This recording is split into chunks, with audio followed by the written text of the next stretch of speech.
উত্তরবঙ্গের প্রবেশদ্বার যমুনা সেতু পশ্চিম পার হতে বগুড়া পর্যন্ত 4 লেনের কাজ শেষ হয়েছে। খুলে দেওয়া হয়েছে হাটিকুমরুল ইন্টারচেঞ্জের ঢাকা বগুড়া রংপুর লেন। এতে করে দক্ষিণ ও উত্তরবঙ্গের 22 জেলার মানুষের ঈদ যাত্রা নির্বিঘ্ন হবে আশা সংশ্লিষ্টদের। আব্দুস সামাদ সাইমের তথ্য ও চিত্রে ডেস্ক রিপোর্ট।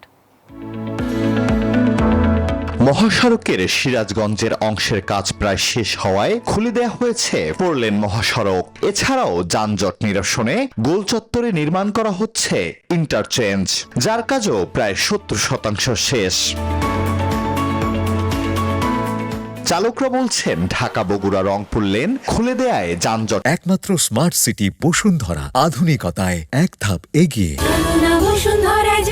সংখ্যা অনেকটাই কমে গেছে, তবে অতিরিক্ত চাপ, বেপরোয়া গতি, ওভারটেকিং এর পাশাপাশি যমুনা সেতুর পশ্চিম গোল চত্বরে রাস্তার কাজ চলমান থাকায় কিছুটা যানজটের শঙ্কা রয়েছে।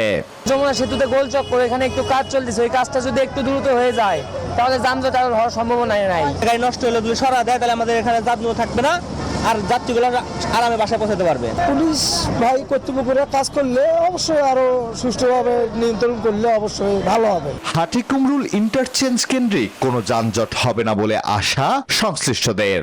এই ড্যামটি খুলে দিচ্ছি, এখন আর হাটিকামরুল ইন্টারচেঞ্জ কেন্দ্রিক কোনো ধরনের যানজটের সম্ভাবনা নাই। আর এছাড়াও আমাদের হাটিকামরুলের যে ঘাটির সড়কগুলো আছে সবগুলো যান চলাচলের জন্য উন্মুক্ত রয়েছে। সড়কে নিরাপত্তা ও যানজট নিরসনে মাঠে আছে আইন শৃঙ্খলা বাহিনী। এবারেই কোনো ধরনের যানজট হয় নাই, এবার আরো সহজ হবে বলে আমরা মনে করি। এবার কোনো যানজট হবে না বলে আশা করছি। ঈদযাত্রা নির্বিঘ্ন ও যানজট মুক্ত করতে মহাসড়কের বিভিন্ন পয়েন্টে প্রায় 6 শতাধিক পুলিশ সদস্য মোতায়েন থাকবে।